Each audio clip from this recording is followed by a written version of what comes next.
ဒီတခါစာဖတ်ဝါသနာပါတဲ့သူတွေအတွက်စမတ်ကြစာဖတ်နိုင်အောင် Notion နဲ့ Reading Library တခုကိုဖန်တီးပြပေးသွားမှာဖြစ်ပါတယ်။ Notion Reading Library မှာဘာတွေလုပ်လို့ရမလဲဆိုရင်တော့ကျွန်တော်တို့လစဉ်ဖတ်မဲ့စာအုပ်တွေကိုကြိုပြီးတော့မှတ်ထားနိုင်မယ်။ဥပမာဒီလဘယ်စာအုပ်ဖတ်မယ်ဆိုပြီးတော့ကျွန်တော်တို့ကြိုမှတ်ထားလို့ရမယ်။ဖတ်နေတဲ့စာအုပ်တွေကိုလည်းဘယ်လိုပြီးသွားပြီဆိုတာပြီးသွားတဲ့ percentage အတိုင်း track လုပ်ထားနိုင်မယ်။ဒါနဲ့မကသေးဘူးကိုဖတ်ခဲ့တဲ့စာအုပ်နဲ့သက်ဆိုင်တဲ့ notes တွေ key point တွေကိုလည်းစနစ်တကျပြန်မှတ်ထားနိုင်မယ်။ဒါတော့တော်တော်အရေးကြီးပါတယ်ကျွန်တော်တို့စာအုပ်တို့ဖတ်လို့သာပြီးသွားတယ်အထဲမှာပါတဲ့ key point တွေကိုမှတ်မိလိုက်ဘူးဆိုရင်အချိန်ကုန်တာပဲအဖတ်တင်ပါတယ်။ဒါကြောင့် notes တွေ key point တွေကိုပြန်မှတ်လို့ရအောင်လည်းလုပ်ပေးထားပါတယ်။အဲ့လိုတိတ်အသုံးဝင်တဲ့ Notion template တခုကိုဖန်တီးပြပေးသွားမှာဖြစ်လို့အဆုံးထိသေချာကြည့်ပေးဖို့အကြံပေးချင်ပါတယ်။ဗီဒီယိုအဆုံးမှာလည်းတိတ်မိုက်တဲ့ bonus template တခုကိုထည့်ပေးထားပါတယ်။ကျွန်တော်ကတော့ Notion by Bhone ပုံမှာလူငယ်တွေနဲ့ professional တွေအတွက် Notion application နဲ့ဆိုင်တဲ့ဘူးတူတာတွေ tips and tricks တွေကိုပုံမှန်မျှဝေပေးနေတဲ့ creative entrepreneur တယောက်လည်းဖြစ်ပါတယ်။ပ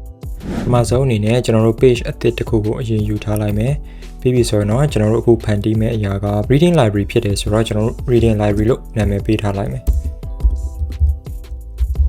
reading library okay ပြီးရင်ကျွန်တော်ဒီမှာ book ပုံစံလေးပေါ့ library ဆိုတော့ okay ဘယ်လိုထားပြလိုက်မယ်ပြီးရင်ကျွန်တော် full width ထည့်လိုက် okay ဒါဆိုတော့ကျွန်တော်တို့ page အလုပ်တစ်ခုရလာပြီကျွန်တော်တို့ဒီ page တွေလုပ်ပြီဆိုရင်ကျွန်တော်တို့ database ကအရေးကြီးတယ် database အရေးကြီးတယ်ဘယ် database ကိုယူမလဲဆိုတော့ကျွန်တော်တို့ inline database ကိုယူမယ်အဲ့တော့ကျွန်တော်တို့ /inline ထည့်လိုက်ပြီဆိုရင် inline database ရလာပြီအဲ့မှာကျွန်တော်တို့ properties တွေကိုထည့်ဖို့လုပ်မယ် properties တွေထည့်မယ်ဆိုရင်ကျွန်တော်တို့ပထမအဦးဆုံးမှာဒီဘက်မှာစာအုပ်နာမည်တွေထည့်မယ်ဒီ text ကမလိုသေးဘူး delete property okay ပြီးရင်နောက်တစ်ခုကဒီစာအုပ်ကိုဘယ်မှာဖတ်ခဲ့ရဲဆိုတော့သိရဖို့အတွက်ကျွန်တော်တို့ date ထည့်မယ်ပြီးရင်ကျွန်တော်တို့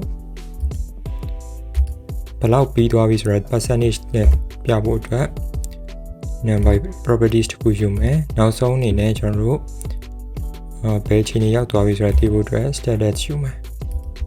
name နေရာမှာကျွန်တော်ကဒီမှာ book name လို့ပြောင်းရေးလိုက်မယ်။ book name ဒီမှာ date percentage okay ဘယ်လောက်ပြီးသွားပြီဆိုတော့ဒီမှာအတွက် percentage ထည့်မယ်။ဒီမှာ status ကကျွန်တော်တို့ဘယ်လောက်ပြီးသွားပြီပေါ့မစသေးဘူးစနေပြီဒီမှာပြီးသွားပြီပေါ့ဒီမှာ in progress ပေါ့in progress ကိုကျွန်တော်မကြိုက်ဘူး in progress ကိုမကြိုက်တဲ့အတွက် edit property ဆိုပြီးတော့ကျွန်တော် in progress ကိုပြန်ပြင်မယ် in progress ညမှာ reading ကျွန်တော်ဒါကိုဖတ်နေပြီပေါ့ဖတ်ပြီးသွားပြီပေါ့ okay ပြလိုက်မယ် okay အဲ့ဒါဆိုကျွန်တော်တို့အကျန်းသဘောရသွားပြီပေါ့နော်အကျန်းသဘောရသွားပြီဆိုရင်မလိုသေးဘူး okayပြီးရင်ကျွန်တော်တို့ကဒီလိုမျိုးစီးအားခွက်ကြီးနဲ့မလိုချင်ဘူး gallery view လေးနဲ့တသက်ရလိုချင်တယ်ဆိုတော့ကျွန်တော်တို့ဒီ view option မှာပြောင်းသွားလိုက်မယ်ပြီးရင်layoutမှာ gallery view ကိုရွေးလိုက်မယ်ပြီးရင်ကျွန်တော်တို့ဒီမှာ cut preview နေရာမှာ none ကိုရွေးလိုက်မယ်ဘာမှပြစရာမလို cut size ကတော့ medium ရပြီဒါဆိုကျွန်တော်တို့ဒီနားဟိုလည်း height ထားလိုက်မယ်မလို့အဲ့တော့ add new ဆိုပြီးနှိပ်လိုက်မယ်ပြီးရင်စာအုပ်တစ်အုပ်နာမည်ပေါ့ကွာဟိုမှာဖြင့် atomic habit ပေါ့ atomic habit date ကကျွန်တော်ဒီနေ့စဖတ်မယ်ပဲထားပါတော့14ရက်နေ့ပေါ့ March 14ရက်နေ့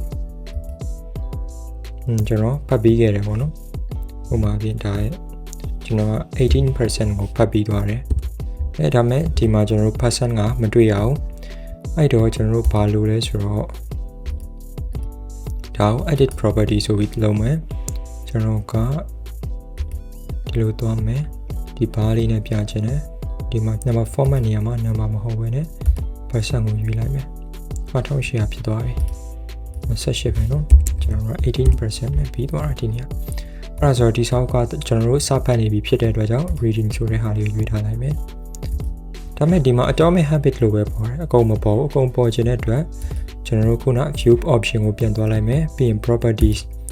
ဒီ properties တွေအကုန်လုံးကျွန်တော်တို့ show လုပ်ပေးလိုက်မယ်1 2 3အကုန်လုံး show လုပ်ပေးလိုက်ပြီ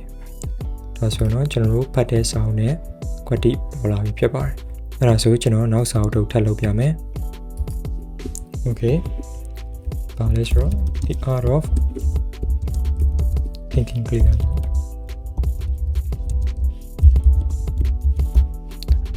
ဒါကိုကျွန်တော်ကစဖတ်ခဲ့တာကြာပြီဥပမာအဖြစ်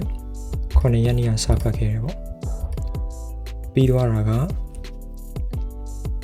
40% ဒီပြီးသွားပြီ40ဖတ်နေတယ်ဒီမှာကျွန်တော်ခုနတစ်ခုထည့်ဖို့မေးခဲ့တာဒီစာအုပ်ရဲ့ author ပေါ့နော်ဒီစာအုပ်ရဲ့စာရေးသူနာမည်ကိုကျွန်တော်ထည့်မယ်ထည့်ဖို့အတွက် add properties ဆိုပြီးကျွန်တော်ရွေးလိုက်မယ်ရွေးပြီးပြီဆိုရင်ဒါကို text အနေနဲ့ပဲထည့်မှာဆိုတော့ text ကိုရွေးလိုက်မယ် author ဒီမှာကျွန်တော် icon လေးပြောင်းမှုအတွက်ဟို people ဆိုတဲ့လူပုံစံလေးပေါ့အဲ့ဒါဆို author ဒီမှာကျွန်တော် author နာမည်ကိုထည့်လိုက်မယ် sorry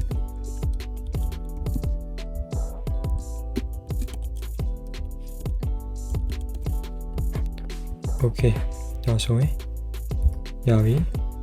ဒီမှာ properties ကိုပြန်ပြဖို့အတွက်ဒီ author ဆိုတဲ့ properties ကိုလည်းဒီမှာကျွန်တော်တို့ show လုပ်လိုက်မယ်အစဉ်လိုက်လေးဖြစ်သွားအောင် book name author date percent reading domain habit မှာ author မထည့်ရသေးဘူး author ထည့်လိုက်မယ် okay ဒါဆိုကျွန်တော်တို့တည့်ရလေးနဲ့ဖြစ်သွားပြီနောက်စာအုပ်တွေထည့်ခြင်းလဲဒီဘက်မှာ plus လေးကိုနှိပ်ပြီးတော့နောက်စာအုပ်တွေတန်းထည့်ရုံပဲရန်လွယ်တယ်ကျွန်တော်အရှိမပြောခဲ့တဲ့အတိုင်းပဲပေါ့နော် notes တွေမှတ်ချင်တယ်ဒီထဲမှာ key point တွေကိုမှတ်ချင်တယ်ဆိုရင်ဘယ်လိုလုပ်ရမလဲဆိုတော့ဒီထဲကိုဝင်လိုက်ပါဝင်လိုက်ပြီဆိုရင်ကျွန်တော်တို့ဒီမှာတက်မှတ်လို့တော့ရတယ်ဒါပေမဲ့ကျွန်တော်တို့သူ့ထပ်ပုံမိုက်တဲ့ system လေးတခုကျွန်တော်လုပ်ပြမယ်အဲ့မှာ create template ကိုရွေးလိုက် create template ရွေးလိုက်ပြီးဆိုရင်ကျွန်တော်က notes and key points ဆိုပြီးကျွန်တော်နာမည်ပေးလိုက်မယ်ပြင်ချင်တာတွေဘာမှရွေးစရာမလိုပြီးရင်ခေါင်းစဉ်လေးက note ဆိုပြီးပေးလိုက်မယ်ပြီးရင်ဒီနောက်မှာကျွန်တော်သူ့ကိုပဲ h2 ဆိုတဲ့ block အနေနဲ့ထားလိုက်တော့စိုက်ကြည့်တော့မယ်ဒါ note စီပေါ့နော် box လေးထည့်ပေးလိုက်မယ် box ဆိုရင် call out ဆိုတဲ့ block လေးကိုရွေးလိုက်မယ်ဒါဆိုရင်ဒီထဲမှာကျွန်တော် notes တွေရေးလို့ရပြီပြီးရင်ကျွန်တော်တို့ up under copy ဆင်းမယ်ဆင်းပြီးတော့ကျွန်တော်တို့ key point ရေးဖို့နေရာလေးထည့်မယ် key point